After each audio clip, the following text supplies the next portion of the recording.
এটা হিটলাৰী শাসন ব্যৱস্থা চলোৱা হৈছে। মানুহক ইলেকশ্যন কৰা হৈছে। 700 ফেমিলিৰ বেছি প্ৰায় 4000 ওপৰৰ মানুহক হিটলাৰী শাসন চলোৱা হৈছে। তেওঁলোকক খাদ্য বিতৰণ কৰিবলৈ দিয়া হোৱা নাই, তেওঁলোক চাবলৈ যাবলৈ দিয়া হোৱা নাই।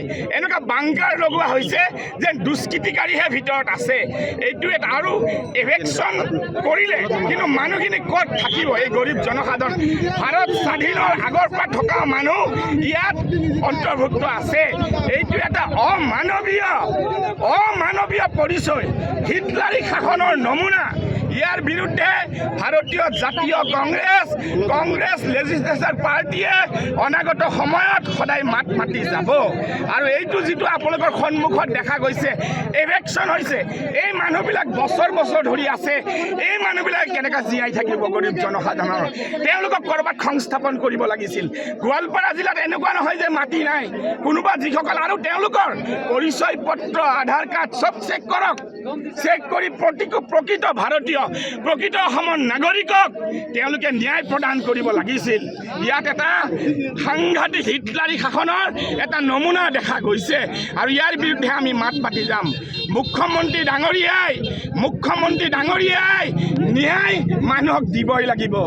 আজি যি অন্যায় চকুৰ আগতে মানুহখিনিক যিদৰে জলাঞ্জলি তেওঁলোকক অত্যাচাৰৰ সন্মুখীন কৰিছে, ইয়াত আমাৰ লোকেল MLA আছে, লোকেল MLAৰ কথাও তেওঁলোকে শুনা নাই। ইয়াৰ বিৰুদ্ধে আমি ক্ষান্ত নাথাকোঁ।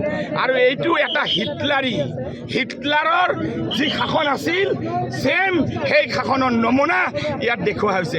গৰীব জনসাধাৰণক অত্যাচাৰ কৰিলে কোনোৱে শান্তিত থাকিব নোৱাৰে। ইয়াত গৰীব জনসাধাৰণ, নিষ্পেষিত জনসাধাৰণৰ যাৰ মাটি নাই, বাৰী নাই, তাক এনেকুৱা অন্যায় অত্যাচাৰ কৰা হৈছে। ইয়াৰ বিৰুদ্ধে আমি বহি নাথাকোঁ। এটা হিটলাৰী শাসন ব্যৱস্থা চলোৱা হৈছে। মানুহক ইলেকশ্যন কৰা হৈছে।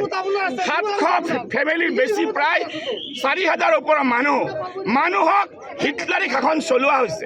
তেওঁলোকক খাদ্য বিতৰণ কৰিবলৈ দিয়া হোৱা নাই, তেওঁলোক চাবলৈ যাবলৈ দিয়া হোৱা নাই। এনেকুৱা বাংকাৰ লগোৱা হৈছে যে দুষ্কৃতিকাৰীহে ভিতৰত আছে। এইটো এটা আৰু ইলেকশ্যন কৰিলে কিন্তু মানুহখিনি ক'ত থাকিব? এই গৰীব জনসাধাৰণ ভাৰত স্বাধীনৰ আগৰ পৰা থকা মানুহ ইয়াত অন্তৰ্ভুক্ত আছে। এইটো এটা অমানৱীয় পৰিচয়, হিটলাৰী শাসনৰ নমুনা। ইয়াৰ বিৰুদ্ধে ভাৰতীয় জাতীয় কংগ্ৰেছ লেজিসলেচাৰ পাৰ্টিয়ে অনাগত সময়ত সদায় মাত মাতি যাব। আৰু এইটো যিটো আপোনালোকৰ সন্মুখত দেখা গৈছে ইলেকশ্যন হৈছে, এই মানুহবিলাক বছৰ ধৰি আছে। এই মানুহবিলাক কেনেকৈ জীয়াই থাকিব? গৰীব জনসাধাৰণৰ তেওঁলোকক ক'ৰবাত সংস্থাপন কৰিব লাগিছিল। গোৱালপাৰা জিলাত এনেকুৱা নহয় যে মাটি নাই। কোনোবা যিসকল আৰু তেওঁলোকৰ পৰিচয় পত্ৰ, আধাৰ কাৰ্ড চব চেক কৰক। চেক কৰি প্ৰকৃত ভাৰতীয়, প্ৰকৃত অসমৰ নাগৰিকক তেওঁলোকে ন্যায় প্ৰদান কৰিব লাগিছিল। ইয়াত এটা সাংঘাতিক হিটলাৰী শাসনৰ এটা নমুনা দেখা গৈছে আৰু ইয়াৰ বিৰুদ্ধে আমি মাত মাতি যাম। মুখ্যমন্ত্ৰী ডাঙৰীয়াই ন্যায় মানুহক দিবই লাগিব। আজি যি অন্যায় চকুৰ আগতে মানুহখিনিক যিদৰে জলাঞ্জলি তেওঁলোকক অত্যাচাৰৰ সন্মুখীন কৰিছে, ইয়াত আমাৰ লোকেল MLA আছে, লোকেল MLAৰ কথাও তেওঁলোকে শুনা নাই। ইয়াৰ বিৰুদ্ধে আমি ক্ষান্ত নাথাকোঁ। আৰু এইটো এটা হিটলাৰৰ যি শাসন আছিল ছেম সেই শাসনৰ নমুনা ইয়াত দেখুওৱা হৈছে। গৰীব জনসাধাৰণক অত্যাচাৰ কৰিলে কোনোৱে শান্তিত থাকিব নোৱাৰে।